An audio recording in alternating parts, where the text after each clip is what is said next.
So it's kind of old news at this point, but I guess according to what I've seen during the Macy's parade in New York, um, a couple lovely, some of our lovely contributions to society, let's call them that, brain donors, decided to protest for Palestine during the Macy's Day Parade. Here's my take. Okay. I saw the video. You can look it up. It's on YouTube, Twitter. It's kind of everywhere. You could probably even find a copy of it on Facebook if you really wanted to. Here's my take. You remember the Just Stop Oil protesters? The one that got, capped in his brain down in one of the South or Central American countries. And then you had them throwing paint on priceless works of art and getting arrested and trying to vandalize the Stonehenge, basically. Here's my take. If they keep doing stuff like stunts along the same lines as the Just Stop Oil protest, uh, you're going to give Israel the upper hand. Like, literally, that's what's going to happen. Israel's going to be given a massive, massive upper hand because you've gone from, what's the word? You've gone from just being, a small irritation on, like, someone's television somewhere to actively becoming an actual public nuisance. And while that's illegal in some cases, it's worse than that. It's worse than the legality of it.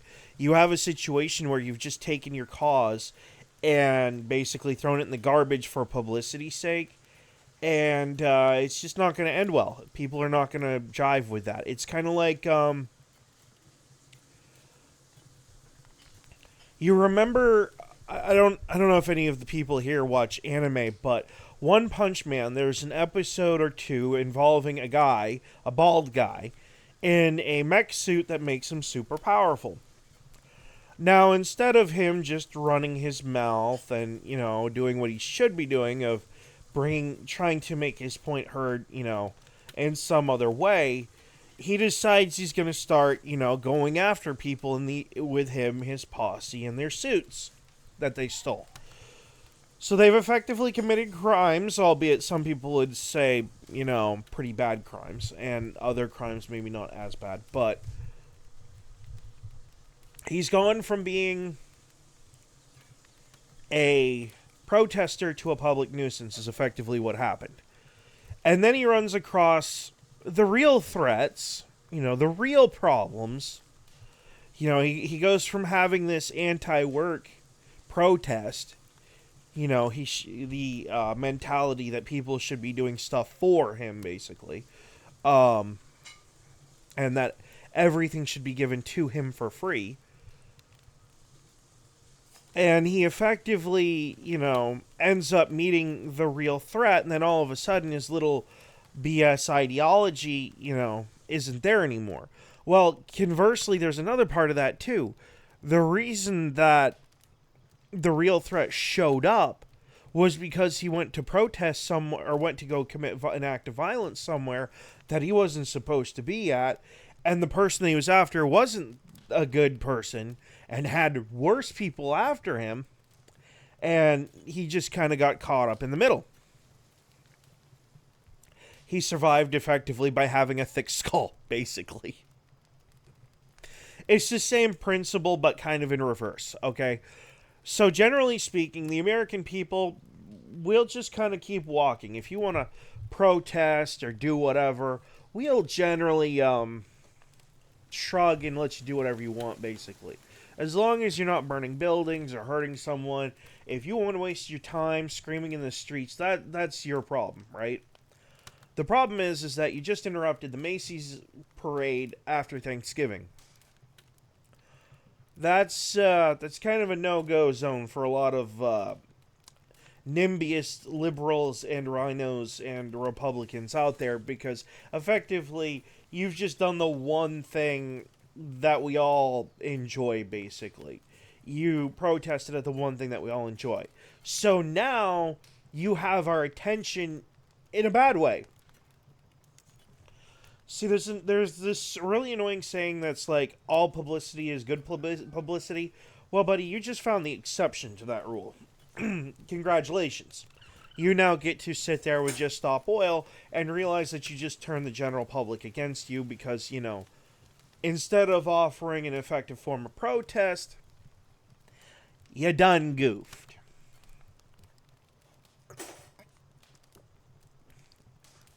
See, a lot of Americans, the problem that the rest of the world has with us is actually a legitimate problem, by the way.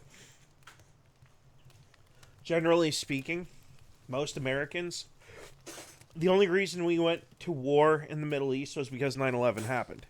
It enraged enough short-sighted people who didn't want to ask the right questions. It enraged enough of them to where,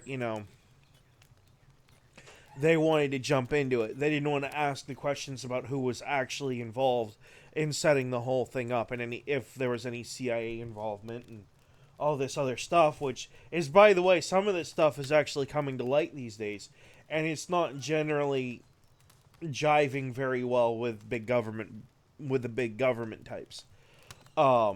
Because now the public is learning that for the last, 20-something years, which we already knew we were being lied to anyway, we just didn't care at the time because, we had our boogeyman for 10 years.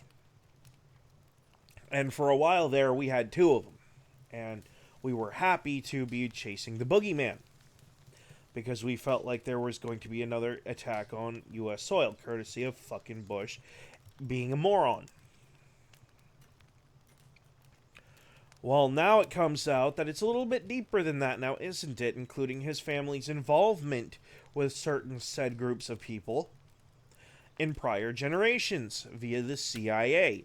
This is why I'm against generational or familial presidencies in general.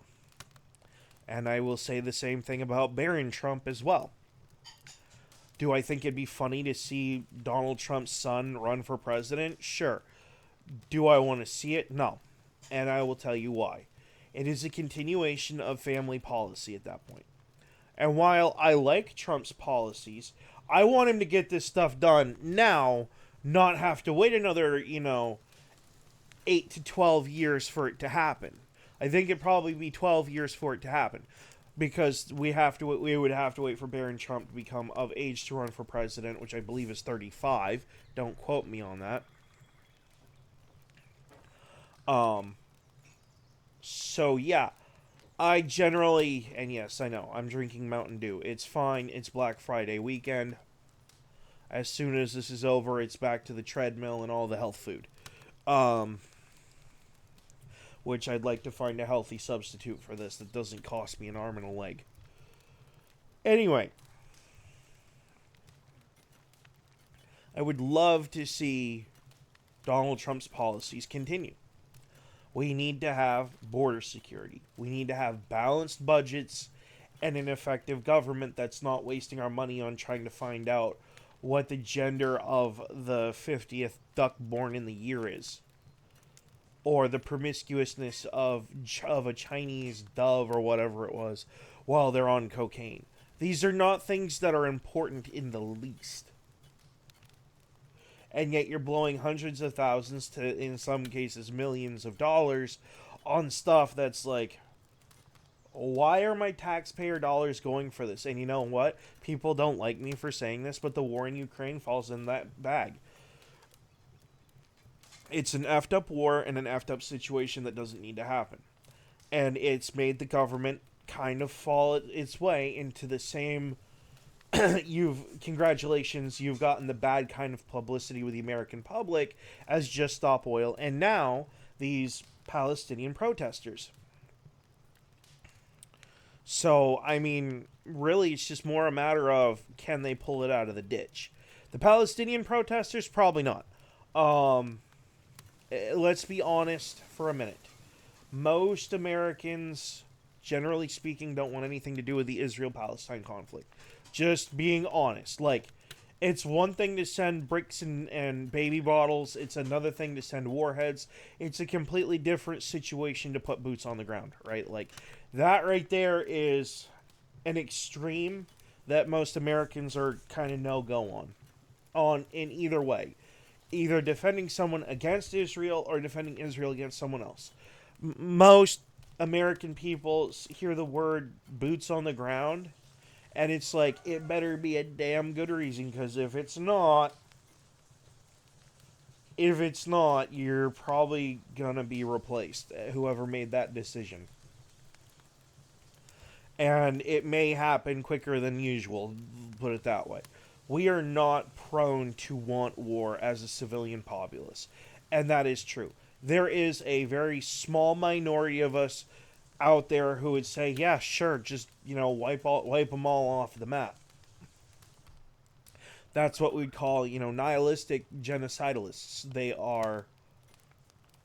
They have no care for human life, and they don't give a rip about anything because they don't see life being worth anything.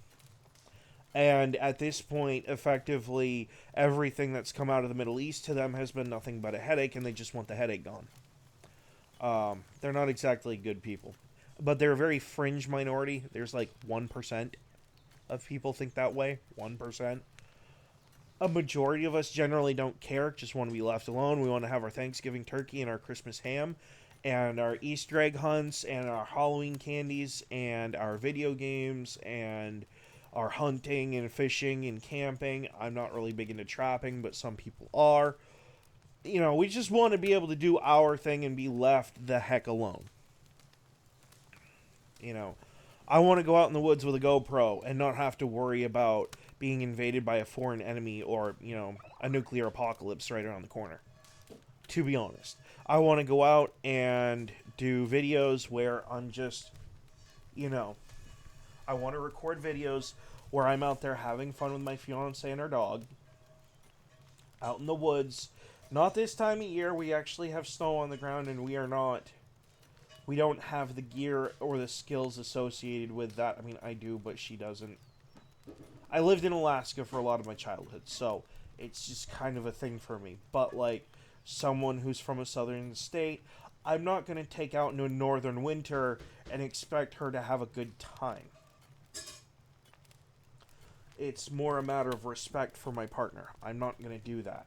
So what's going to end up happening is, for the winter at least, the videos are mostly going to be gaming videos. When springtime rolls around, I have been having conversations with friends and family members about places that I can use to go out and actually do real, what I call real content, not just sitting at home on my duff. Okay? I would actually prefer to do real content.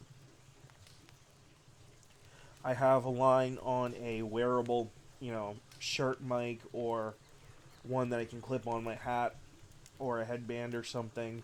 I have the rest of the gear needed to go out and do this stuff. In fact, actually, we are investing in a 2-person tent because we want to do these videos as a couple. And yes, they will be family friendly. There will be nothing going on certain sites with the initials PH. It'll be strictly for the kids. And when me and her do have a kid or two, we might end up taking them along just to kind of, I don't think YouTube should have too much of an issue with me building a proper channel with proper family involvement and anything else. Because I'm going to be honest. I'm only talking about the Palestine protests because it's wintertime and there's nothing else to do. Okay? Most of the places that do hire right now, I don't want to work there. Not this time of year. It is the holiday rush season. I've worked through about 10 of them throughout the course of my life. I have no intention on doing it anymore. In fact, I could actually probably sit here and say that wintertime, if I do get a job at some point that is full-time or part-time beyond YouTube, my intention is going to be to only work spring, summer, and fall. And when the snow starts flying, I'm home. I actually should get a seasonal job somewhere, if I can find one. that fits those 3 seasons but isn't functional during the winter, that would probably be for the best. And there's a good reason for it too. Wintertime in Maine is kind of a hellscape. It's not that it's a bad thing, it's just that it's a thing. Anything that can go wrong during the winter in Maine, it will. Absolutely. I tried to back the car out of the dooryard yesterday and got stuck in the dooryard, and because of that, my content I had to record this morning for yesterday